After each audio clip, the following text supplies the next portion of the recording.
on a vu ceci dans la... on va d'abord prier, hein? On va prier avant que je commence.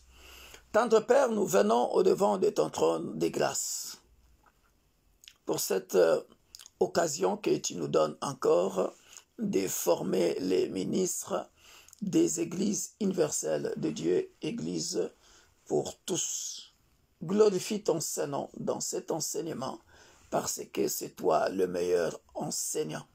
La Bible dit dans Jean 15, « Sans toi, nous ne pouvons rien. » Voilà pourquoi, cher ami Saint-Esprit, nous t'invitons afin de couler avec nous dans l'enseignement, d'accorder aussi aux ministres de nos églises la bonne compréhension des Écritures pour éviter des bavures, pour éviter des échecs dans le ministère et que la gloire revienne à toi. Parce que nous voulons être de véritables disciples, de véritables ministres qui représentent valablement Jésus-Christ sur la terre. Dans le précieux nom et glorieux de notre Sauveur et Seigneur Jésus-Christ, nous disons Amen. Amen. Voilà. Donc, Ami avait tout bien dit et Thérèse est entrée encore en profondeur, gloire à Dieu. Les lignes, la première leçon était donc basée sur les trois sortes de conducteurs. Les trois sortes de conducteurs, où on a appelé conducteurs, c'est-à-dire les gens qui s'occupent des troupeaux du Seigneur. Voilà, parce que si vous lisez dans la Bible, vous verrez, parfois on nous appelle des conducteurs, voilà, parfois on nous appelle des bergers, c'est pareil. C'est pareil. Donc on a parlé, les types de conducteurs qui sont motivés par la gloire, qui ont besoin d'être reconnus. Tout ce qui compte pour eux, c'est la gloire. J'en ai même parlé dans dimanche dernier aussi dans mon enseignement. Il y a les gens qui ont, pour qu'ils se sentent bien dans leur bien-être, il faut qu'ils soient adulés par les gens. Il faut la fausse grandeur, quoi, que les gens voient que, voilà, il est là, là, il se sent bien dans sa peau. Voilà, on a ce type de conducteurs-là qui cherchent à être reconnus par les gens. Voilà, et Thérèse, là, est entrée un peu en profondeur, elle a bien dit ça, que ce sont des gens qui, dans leur vie, ont été rejetés par les autres. Donc, ils font ça par un instinct qui les pousse avec rage, hein, alors rage, de prouver aux autres que vous m'avez rejeté, ben voilà, c'est que je suis capable de faire. Voilà. Alors que dans le plan de Dieu, tout ça, c'est du matu-vu. Dieu n'aimait pas ça. Dieu n'aimait pas ça. Ce genre de conducteur-là, faire les choses pour qu'on te voie, alors que Dieu n'est pas là. Donc dans cette révision, je profite de vous donner une leçon en 2 lignes, en 2 phrases, que j'ai donnée à une servante de Dieu au pays, en RDC, pour appuyer ce que je viens de dire là. Prenez vos Bibles, nous sommes dans... prenez vos Bibles pour vous dire que dans tous les programmes que vous voyez, Dieu n'est pas forcément là. Ça peut être aussi un grand programme ou que ce soit, mais Dieu n'est pas là. Nous sommes dans 2 Samuel. Dans 2 Samuel. 2 Samuel, chapitre 12. Si je ne me trompe pas. 2 Samuel, Je suis en train de chercher ça. J'ai parlé avec quelqu'un. C'est une leçon que... Si ce n'est pas 2 Samuel, c'est 1 Samuel. Alors, là, on va faire...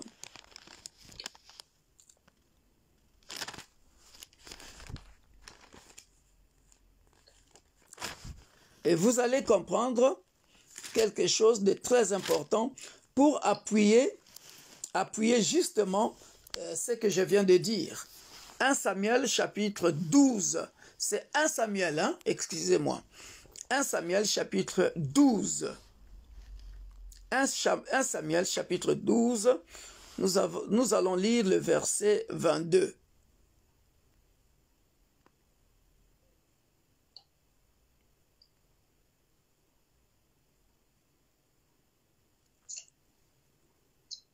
Je lis la parole de Dieu dans 1 Samuel chapitre 12, verset 22.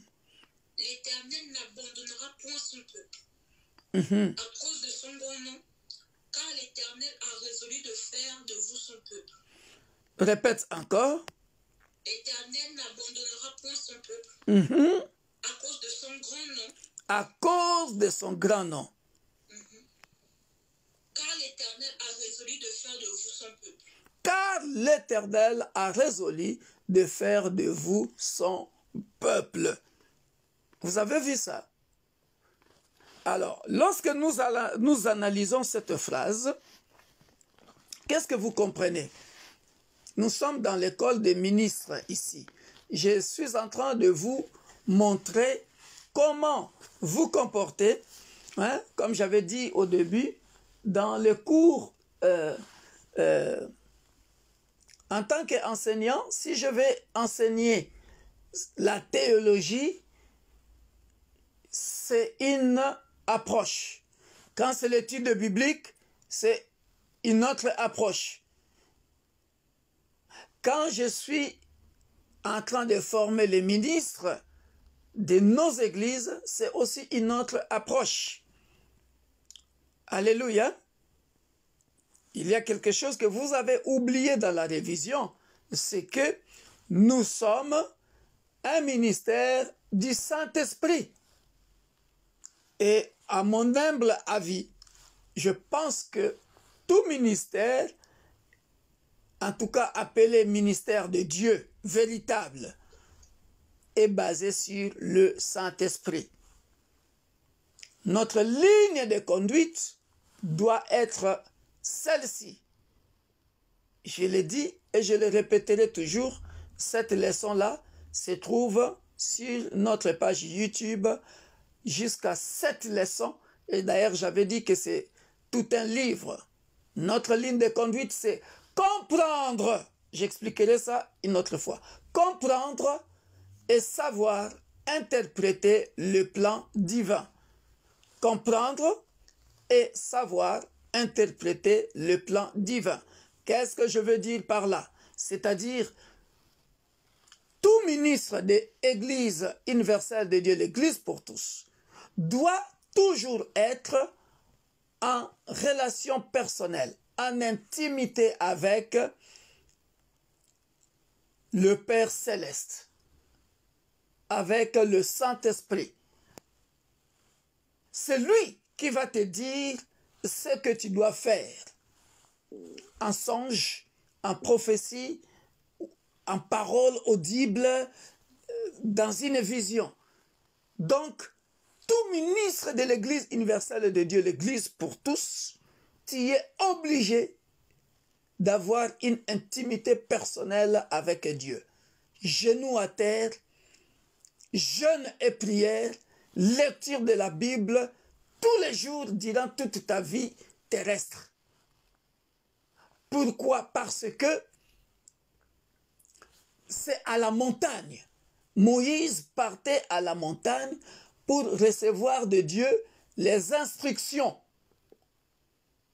Et il venait auprès du peuple leur dire, ainsi dit l'Éternel. On avait expliqué ça clairement. Tu ne peux pas inventer de programme personnel. Ça devient la chair. Maintenant, regardez ce que 1 Samuel chapitre 12, 22 est en train de nous faire ici. On est en train de parler des catégories de serviteurs de Dieu qui sont motivés par la vaine gloire, qui sont motivés par les matuvis, qui sont motivés par la gloire, d'être reconnus. Il veut être reconnu. Suivez-moi très bien. Et ce genre de personnes, ce genre de ministres, on avait dit quoi? Ce qui les motivait à faire ça, c'est parce que quelque part, eux-mêmes, ils cherchent la gloire, ils cherchent à être reconnus. 2, ce sont des gens qui ont des blessures intérieures.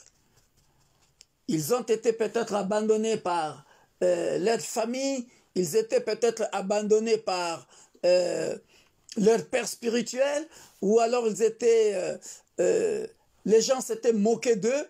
Maintenant, ils ont envie de prouver aux gens que je suis là. Ne soyez pas ce genre de conducteurs, ne soyez pas ce genre de ministres dans l'Église universelle de Dieu, l'Église pour tous. Maintenant, j'explique 1 Samuel chapitre 12, verset 22. Voyez tous les programmes que vous voyez dans les réseaux sociaux, tous les programmes que vous voyez dans les églises, tous les programmes que vous voyez surtout en Afrique. Oh, mamma mia! Aujourd'hui, banderole là-bas, tel programme. Aujourd'hui, banderole là-bas. Ça devient de l'activisme. Est-ce que vous me comprenez? Dieu, suivez-moi très bien, Dieu n'a pas peut-être, je pèse bien mes mots, Dieu n'a pas peut-être pas dit aux visionnaires là, aux pasteurs là, à ce bishop là ou archbishop de faire ce programme là. Est-ce que vous me comprenez? Mais il crée des programmes qui peuvent paraître aussi grands, géants, pour leur propre gloire. Ça se passe beaucoup en Afrique. Maintenant, regarde, le peuple, et ils suivent le conducteur, parce que ce sont des brebis, ce sont les troupeaux du Seigneur. Est-ce que je suis en train de bien me faire comprendre?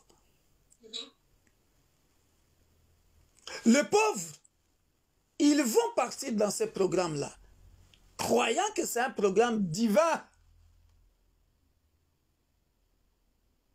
Mais au fond, le programme en soi, c'est une motivation personnelle d'un individu pour sa vaine gloire, pour sa propre gloire, être connu.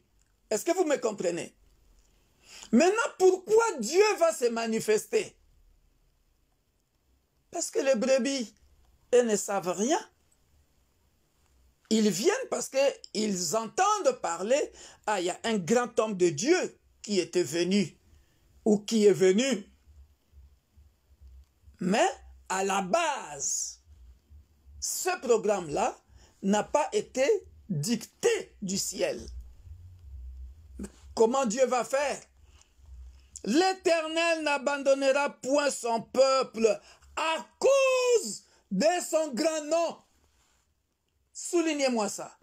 À cause de son grand nom. Vous comprenez? Parce qu'on est en train d'invoquer le nom de Jésus. C'est un grand nom. La Bible dit dans le livre de Exode, tu ne prononceras pas les noms de l'Éternel vainement. C'est du lourd. C'est du lourd, le nom de Dieu. Le nom de Jésus-Christ dans un programme, dès que ça sort, l'Éternel est obligé de se manifester à cause de son grand nom. Vous avez vu ça? Vous avez compris ça?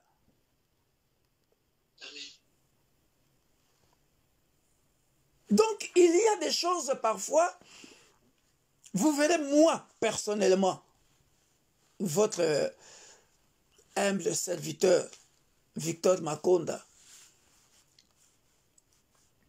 je fais rarement des grands programmes. Parce que le Saint-Esprit n'a m'a rien dit. J'invite rarement. Tout en sachant que l'Église a aussi besoin de beaucoup de grâces, des autres grâces, c'est-à-dire les gens qui viennent de l'extérieur, qui viennent prêcher aussi, nous enseigner, et nous tous, nous en profitons de ces grâces-là.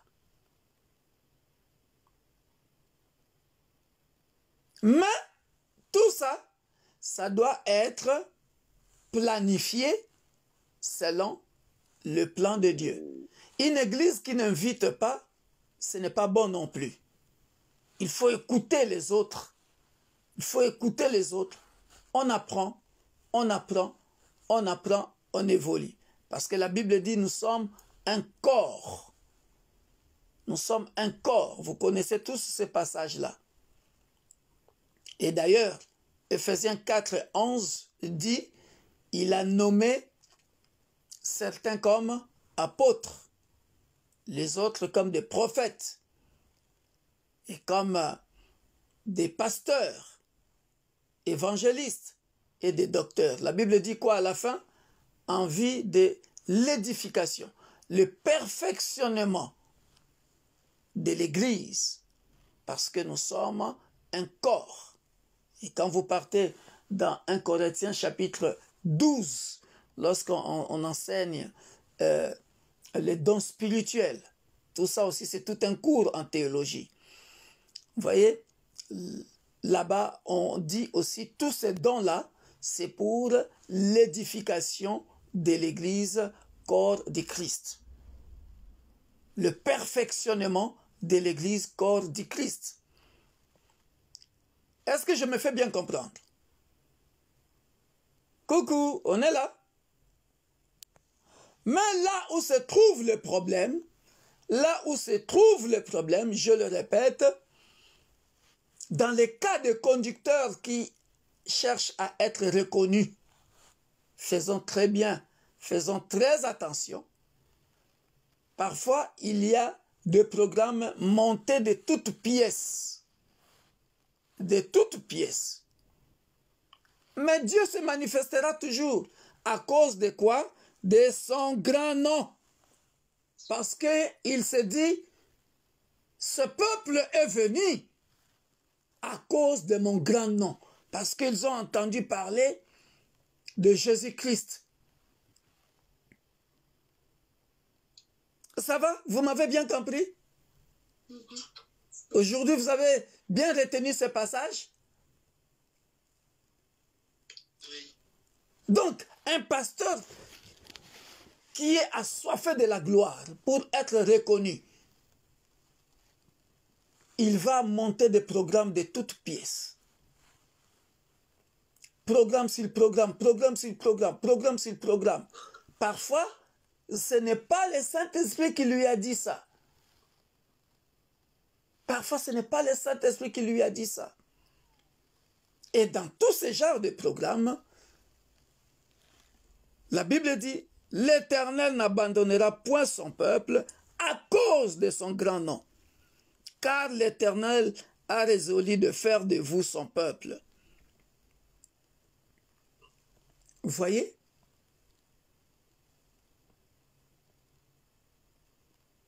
On a retenu cette phrase-là. Donc parfois nous voyons le Saint-Esprit s'est manifesté, même si le programme est monté de toutes pièces. Mais Dieu, à cause de son grand nom, le peuple est innocent. Mais qu'est-ce qu'il va faire? Il doit se manifester. Parce qu'on a invoqué le nom de Jésus-Christ. C'est un nom qui pèse lourd. Donc, il doit prouver que je suis là, j'étais là. Parce que on ne va pas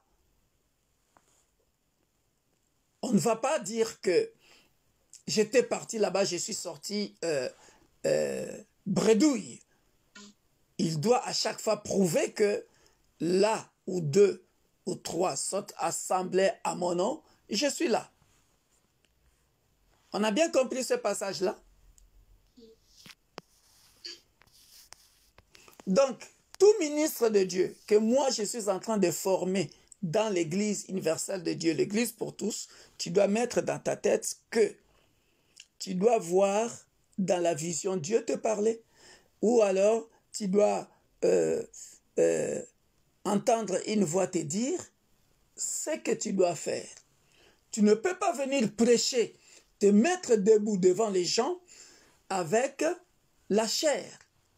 La Bible dit, celui qui sème la chair, Thérèse, cherche-moi ce passage-là. Celui qui sème la chair récoltera la chair.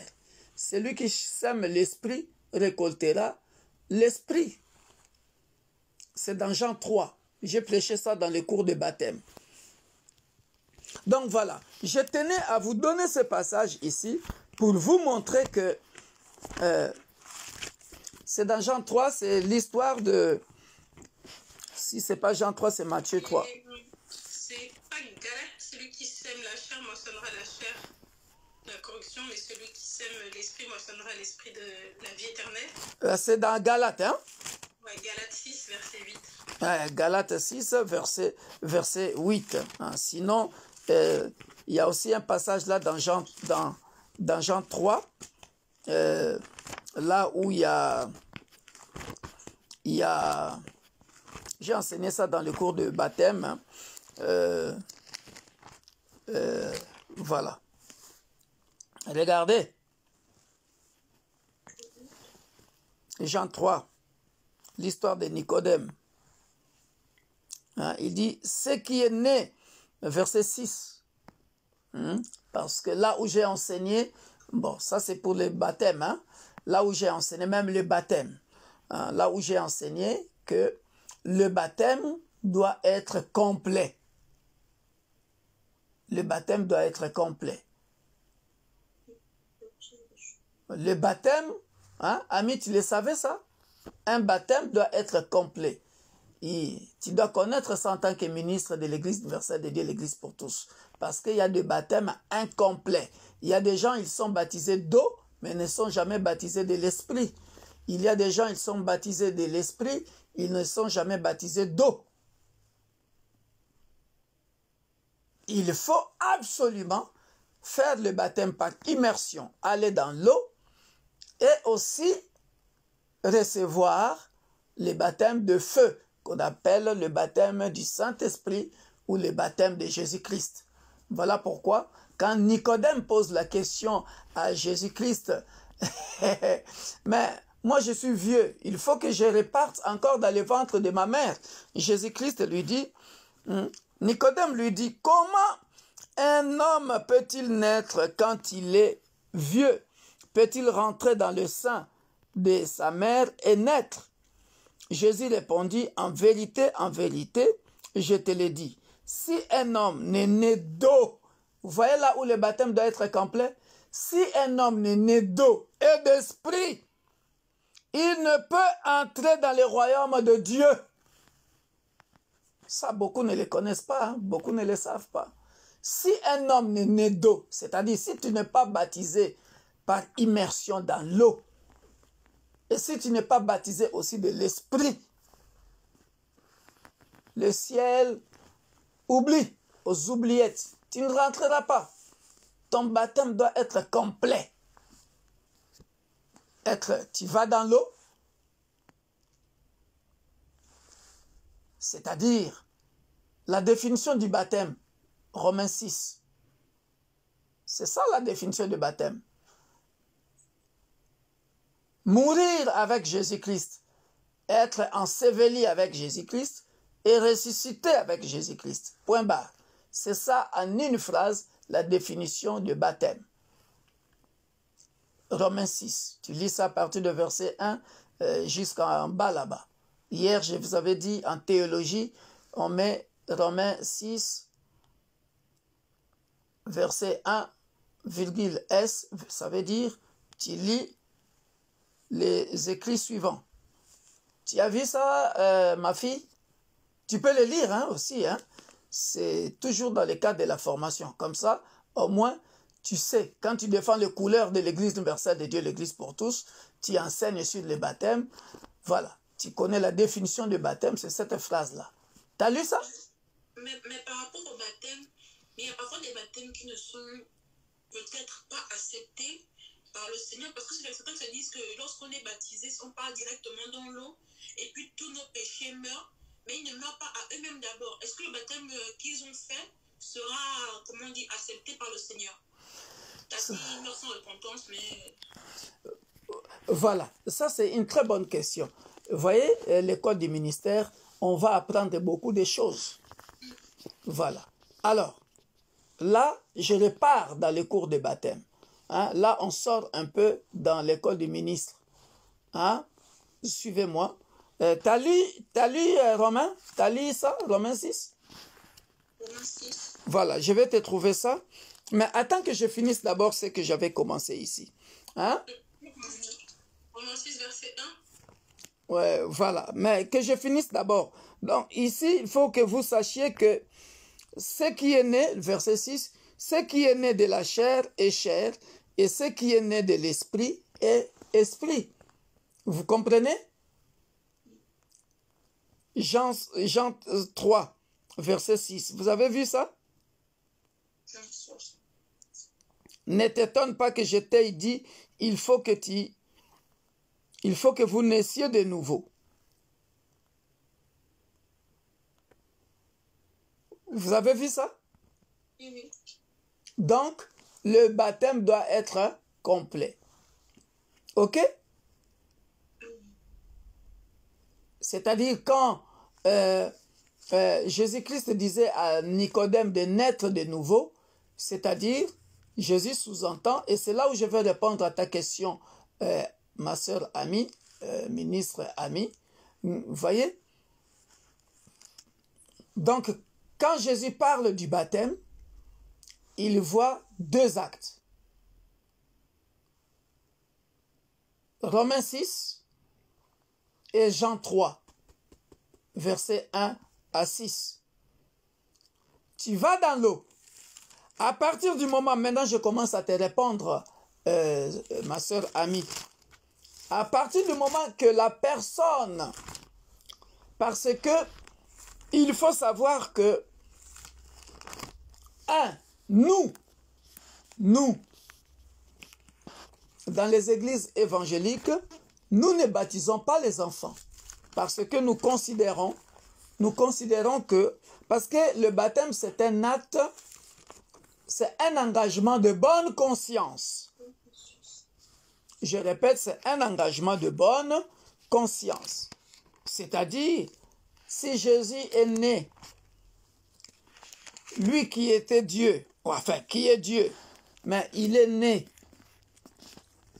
il ne se baptise pas, il va se baptiser à l'âge de 30 ans et puis commencer directement son ministère. Vous voyez, il est parti dans l'eau et quand il se baptise, qu'est-ce qui se passe? Quand il était dans l'eau.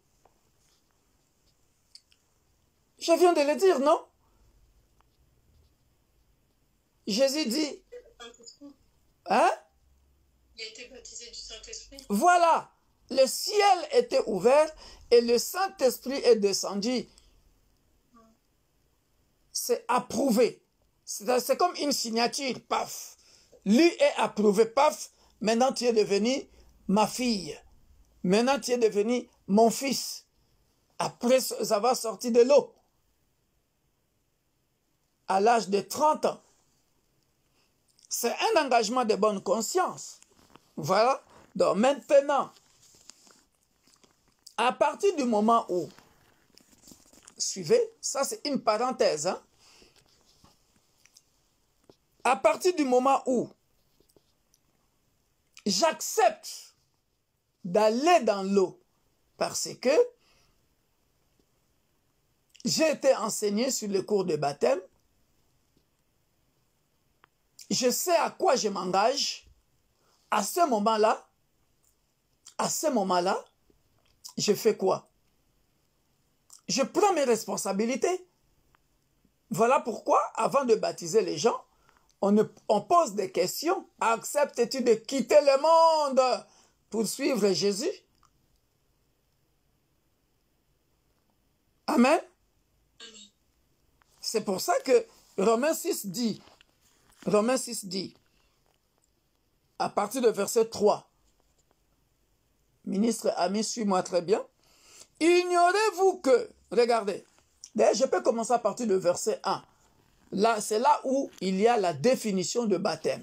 Prochainement, quand tu vas retourner au Gabon, ou si tu vas créer l'église universelle de Dieu, l'église pour tous au Gabon, avec ton mari, il faut connaître tout ça. Hein? Voilà. Que dirons-nous donc? Ça, je réponds à ta question maintenant. Que dirons-nous donc? Demeurerions-nous dans le péché afin que la grâce abonde? Paul dit quoi aux Romains? Loin de là. Loin de là. Nous qui sommes morts au péché, parce que quand tu vas rentrer dans l'eau, tu es maintenant mort au péché. Tu n'es plus pécheur. Nous qui sommes morts au péché, comment vivions-nous encore dans le péché? Vous voyez, l'apôtre Paul est en train de répondre à ta question là. Ignorez-vous que nous tous qui avons été baptisés en Jésus-Christ, c'est en sa mort que nous avons été baptisés. Tu vois la définition du baptême?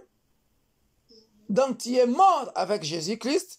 Nous avons donc été ensevelis avec Jésus-Christ, avec lui, par le baptême en sa mort, afin que comme Christ est ressuscité des morts par la gloire du Père, de même nous aussi nous marchions en nouveauté de vie. Tu as vu ça? En effet, si nous sommes devenus une même plante avec lui par la conformité à sa mort, nous le serons aussi par la conformité de sa résurrection. Sachant que notre vieil homme a été crucifié avec lui, afin que le corps du péché soit réduit à l'impuissance, pour que nous ne soyons plus esclaves du péché. Tu as vu ça? Soulignez ça bien dans ta Bible. Je pense que j'ai répondu à ta question. Voilà. Donc, normalement, quand nous sommes baptisés, nés de nouveau, nous ne sommes plus de pécheurs. Toi et moi, nous ne sommes plus de pécheurs. Parce que quelqu'un qui est baptisé du Saint-Esprit, ah oui, quand tu pêches, le Saint-Esprit ne te laisse plus tranquille. Hein? Ah oui, à chaque fois, il est là. Tu as fait ça, tu as fait ça. Et d'ailleurs, pire encore, il y a des gens, quand ils pêchent, moi, j'ai déjà vu, il commence à gratter tout le corps. Chacun a dans la relation personnelle, dans l'intimité avec Dieu, chacun a sa façon que le Saint-Esprit l'utilise. Hein. Il y en a, le Saint-Esprit le met vraiment mal à l'aise, ça gratte partout. Ça gratte partout. Et là, il comprend ça, c'est le signe que non, je n'ai pas bien marché devant le Seigneur, j'ai péché. Tout de suite, il va se repentir. Et quand il va se repentir, ça s'arrête. Ça s'arrête.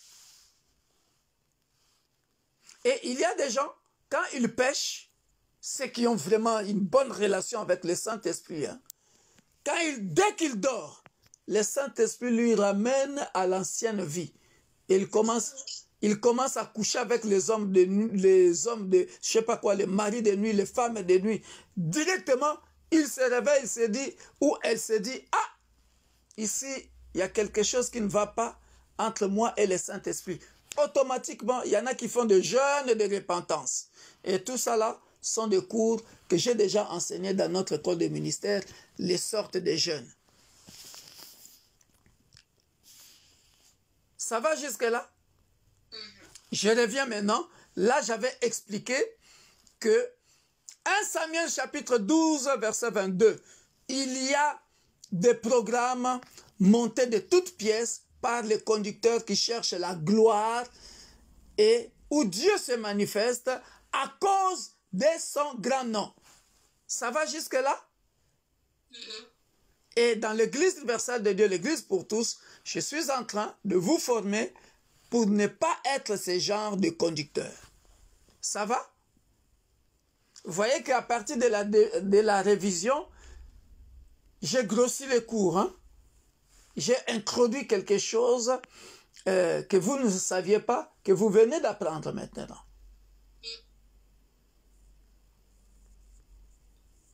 Donc, dans la pratique, moi, ministre ami, moi, ancienne Elisabeth Gomis, moi, prophétesse Sheila, moi, pasteur Stéphane, moi, prophétesse Israël, moi, Rose, moi, Thérèse, moi, Tatiana, mon père spirituel, quand il était vivant, il me disait, tout ce que je dois faire doit être inspiré par Dieu, parce que nous sommes que des gérants des âmes. Le propriétaire de l'Église, c'est Dieu, c'est Jésus-Christ. C'est lui qui dirige l'Église. C'est lui qui doit te donner les instructions.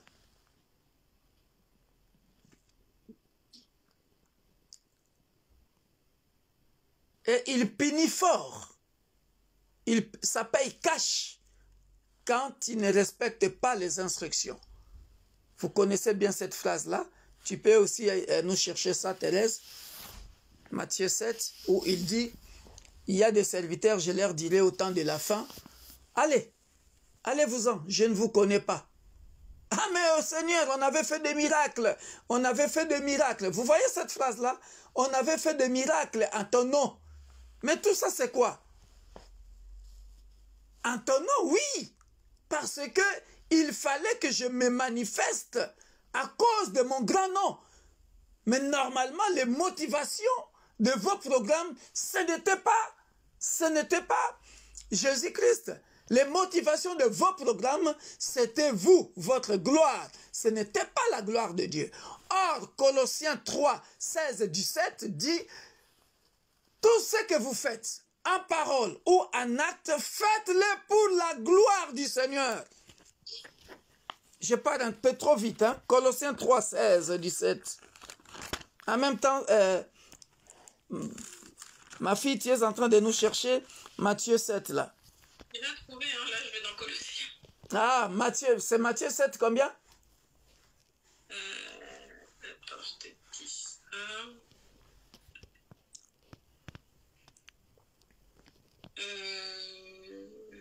Il faut le dire pour les absents, comme ça, quand ils vont écouter la vidéo, l'audio. C'est Matthieu 7, 8. Matthieu 7, verset 8.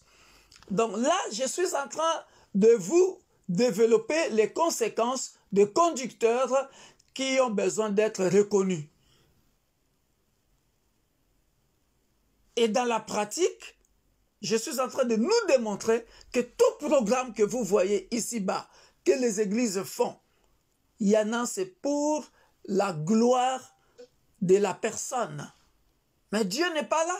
Dieu ne lui a pas dit. Même s'il y aura des gens qui seront sauvés dans ce programme-là, à qui on va prophétiser. Mais la motivation première de ce programme, la personne elle-même sait que ce n'est pas le Saint-Esprit qui m'a dit ça. Or, nous, dans l'Église universelle de Dieu, vous voyez maintenant le côté pratique dont je suis en train de parler. Pourquoi moi, Thérèse, je dois chercher à tout prix que le Saint-Esprit me parle de ce que je veux faire quand je passe devant. Tatiana, je dois écouter le Saint-Esprit me dicter. Voilà pourquoi vous devez toujours être des hommes et des femmes de prière qui lisent la Bible chaque jour, matin, soir. Comme moi, votre humble serviteur, je fais. C'est comme ça qu'on améliore la relation avec le Saint-Esprit.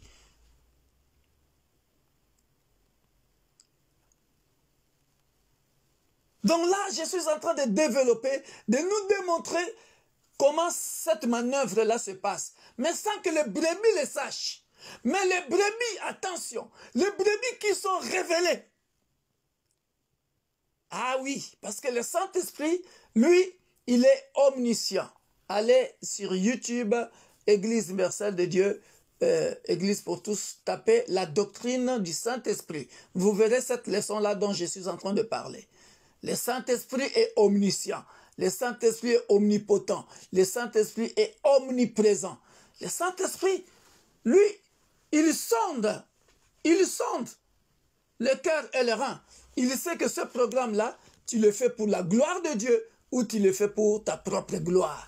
Lui, il le sait. Et parfois même, il peut révéler aux brebis. Voilà la beauté même de la relation personnelle avec le Saint-Esprit. Si tu es un bon serviteur de Dieu, tu arrives à cette étape que je suis en train d'expliquer maintenant.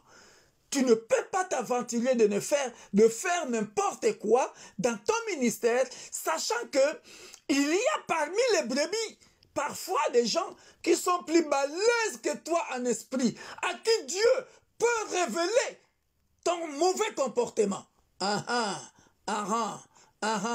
Matthieu 7, verset 8. Est-ce que je suis en train de bien expliquer ça? C'est-à-dire, si ta conduite n'est pas bien, n'est pas bonne, le Saint-Esprit est capable de montrer que Monsieur Victor Makonda, ces derniers temps, tu es en train de déconner. Arrête de nous embrouiller, monsieur. Nous avons beaucoup de respect pour toi, mais Monsieur Victor, là, franchement, regarde ce que Dieu m'a révélé sur toi. Et ça, pour un homme averti, il sait que je ne peux pas jouer avec l'œuvre du Seigneur, de peur que, si tu continues, Dieu t'expose. D'où Matthieu chapitre 7, verset 8. Je vous dirai un jour, je ne vous connais pas. Maintenant, nous partons dans Colossiens chapitre 3.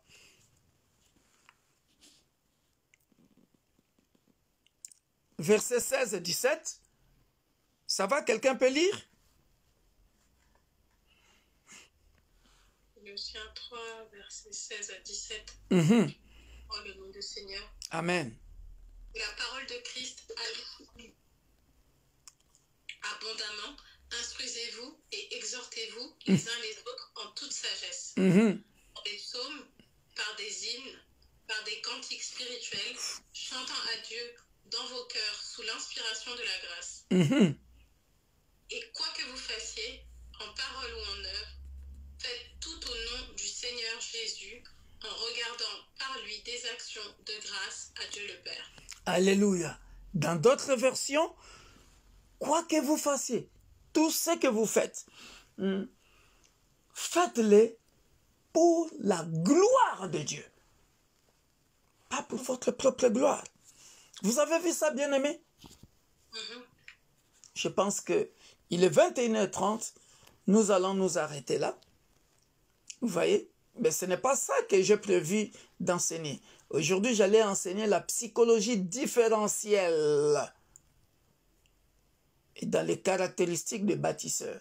Mais le Saint-Esprit nous a conduits, et ça aussi, c'est un autre aspect d'enseignement ou des choses que tout ministre de l'Église universelle et de l'Église pour tous, nous devons savoir que tout doit être conduit par le Saint-Esprit. Et voyez, lui le meilleur enseignant, vous voyez où est-ce qu'il nous a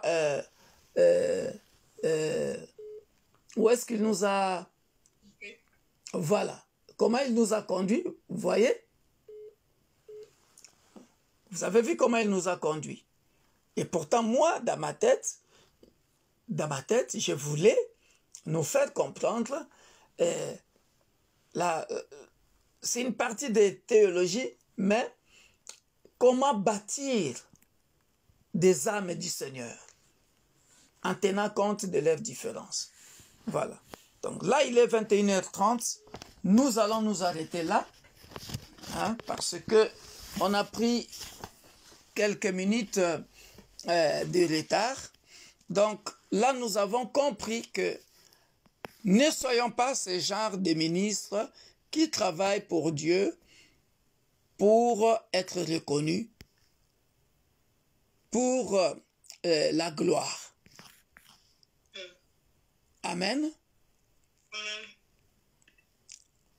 On va demander à la maman ancienne de clôturer la prière et nous allons nous arrêter là. Est-ce qu'il y a-t-il des questions? C'était clair. Tout était clair. Gloire au Seigneur. Et